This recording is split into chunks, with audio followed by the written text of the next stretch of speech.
ये कहानी है एक गरीब पिता और उसकी बेटी की। एक गरीब पिता अपनी बेटी के साथ शहर के एक बहुत महंगे होटल में पहुंचा। उस गरीब पिता ने फटे पुराने कपड़े पहने हुए थे और उसकी बेटी ने स्कूल की ड्रेस पहनी हुई थी, क्योंकि वह स्कूल से सीधा उसको लेकर के आया था। जब वो दोनों होटल के अंदर पहुंचे तो वेटर ने पूछा, सर आप क्या खाना पसंद करेंगे, अपना ऑर्डर बता दीजिए। उस बेटी के पिता ने कहा, मेरी बेटी के लिए एक प्लेट पाव भाजी लेकर के आ जाए। वेटर ने कहा, सर आप कुछ नहीं लेंगे, आपके लिए कुछ लेकर आऊं। उस गरीब पिता ने कहा, मेरे लिए कुछ नहीं लेकर आना, आज मेरी बेटी के लिए पार्टी है। मैंने अपनी बेटी से वादा किया था कि अगर तुम पूरे जिले में 10 TH क्लास में टॉप करोगी तो मैं आपको पार्टी दूंगा, सबसे महंगे होटल में मैं आपको पाव भाजी खिलाऊंगा, तो आप बस बच्ची के लिए ले आएं।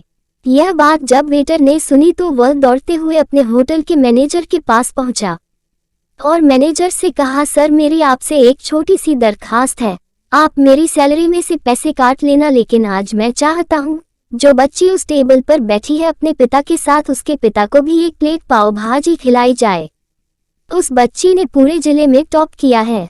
सर वो गरीब पिता है, ज्यादा पैसे नहीं होंगे इसलिए कह रहे हैं कि सिर्फ बच्ची के लिए ले आओ, तो सर मैं चाहता हूं कि मेरी तरफ से उन्हें भी पाव भाजी खिलाई जाए। होटल के मालिक ने जब ये बात सुनी तो कहने लगा, अरे क्या बात कर रहे हो छोटी सी, तुम उसके पिता के लिए भी पाव भाजी लेकर जाओ और उस लड़की के लिए भी, पैसे मत लेना, 3-4 प्लेट पाव भाजी पैक भी करा कर ले जाओ और 2-3 किलो मिठाई के डिब्बे भी साथ ले जाओ और उनसे कहना कि यह पार्टी जो है होटल की तरफ से है, हमारी बेटी ने पूरे जिले में टॉप किया है। उनसे कहना कि पूरे मोहल्ले में मिठाई बांटे और जश्न मनाए, चिंता मत कीजिए। जब ये बात होटल के मालिक ने कही तो वेटर खुश हो गया। उसने कहा, क्या बात है, कितने अच्छे मालिक के यहाँ मैं नौकरी कर रहा हूँ। जब वेटर 3-4 प्लेट पाव भाजी लेकर पहुंचा तो यह देखकर लकड़ी के पिता चौंक गए और बोले, मैंने तो सिर्फ एक प्लेट ही पाव भाजी मंगाई थी, इन सब को लेने के लिए मेरे पास तो पैसे नहीं है। वेटर ने कहा, क्या सर शर्मिंदा मत कीजिए, यह हमारी तरफ से है, ये बेटी आपकी ही नहीं हमारी भी बेटी ही है जिसने पूरे जिले में टॉप किया है।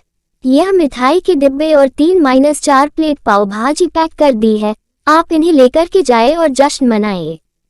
पिता और पुत्री खुश होकर वहां से चले गए। कई साल इस बात को बीत गए और उस बेटी ने इतने साल कड़ी मेहनत की और UPSC की तैयारी करके कलेक्टर बन गई। किस्मत थी ऊपर वाले की, या कहा जा सकता है कि करिश्मा था ऊपर वाले का कि उसी शहर में उसका आना हुआ। उनके द्वारा सूचना पहुंचा दी गई कि कलेक्टर मैम आने वाली है और उसी होटल में खाना खाने वाली है। कलेक्टर साहिबा की आने की खबर मिलते ही उस गांव के सभी लोग कलेक्टर साहिबा को देखने के लिए वहां पहुंच गए। किसी को इस बात का बिल्कुल भी अंदाजा नहीं था कि ये वही पिता और बेटी हैं।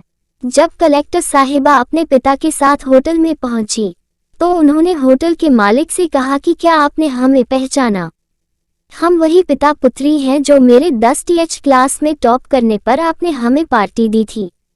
हम वही पिता पुत्री आज फिर से आए हैं, आज आपको और आपके पूरे स्टाफ को और पूरे गांव को पार्टी देने के लिए। आपने उस दिन गरीबी का साथ दिया, गरीबी का सम्मान किया।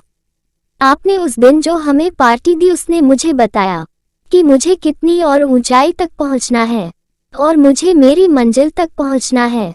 आपने मुझे एक नई प्रेरणा दी थी और मैं आज उसी प्रेरणा का एहसान चुकाने आई हूँ। कलेक्टर मैडम अपने मन की बात कहती जा रही थी और उनकी आंखों से आंसू बहते जा रहे थे। होटल का मालिक और वेटर दोनों हाथ जोड़कर खड़े थे और कह रहे थे, क्या बात है, ऊपर वाले का आशीर्वाद है।